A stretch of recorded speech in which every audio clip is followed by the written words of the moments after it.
What are the rules to survive in a zombie movie? We've talked about some of them so far on the last 2 episodes. But how do you quantify them? From the very beginning, in Night of the Living Dead, some became apparent. Always check your surroundings. Try to find somewhere safe and board it up. But make sure there's an exit for when your safe house gets surrounded. Don't get too attached to anyone. In Ruben Fleischer's directorial debut, Zombieland, Jesse Eisenberg's Columbus actually writes a list of some of the most helpful survival rules. Probably the most useful new rule, and finally, new rule, is the rule double tap. Make sure that you shoot a zombie in the brain a second time to make sure that it's dead. I mean, one more clean shot to the head.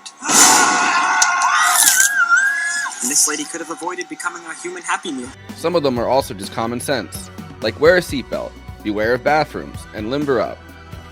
The 21st century, of course, is a century of quantifiable lists. Who doesn't like a good BuzzFeed listicle?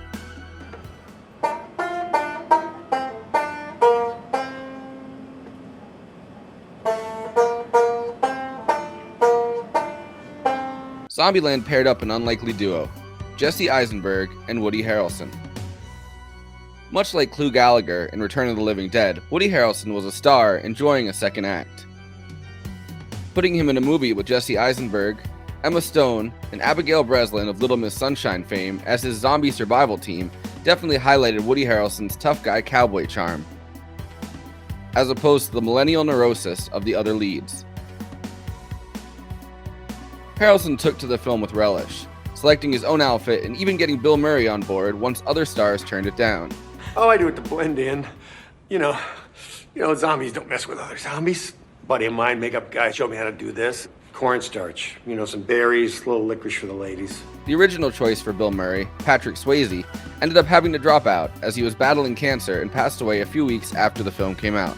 Zombieland also highlights the 21st century obsession with cultural nostalgia.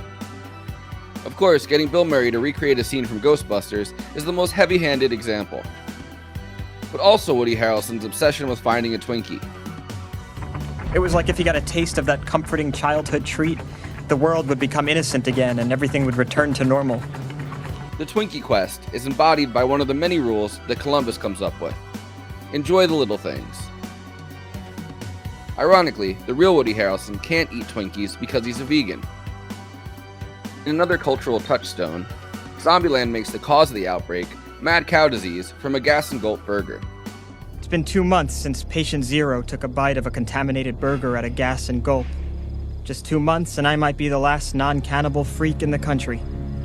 Zombieland doesn't add much depth or lore to the zombie genre, apart from Jesse Eisenberg's handy list of rules. But it is a funny, and despite the subject matter, fairly light movie about breaking out of the natural alienation we feel and the need to find a family to get you through a crisis. Thematically, it might not break new ground, but the movie grapples with important questions. Is being naturally solitary a strength or a weakness? Is it better to cooperate and create emotional ties? What is a family anyway?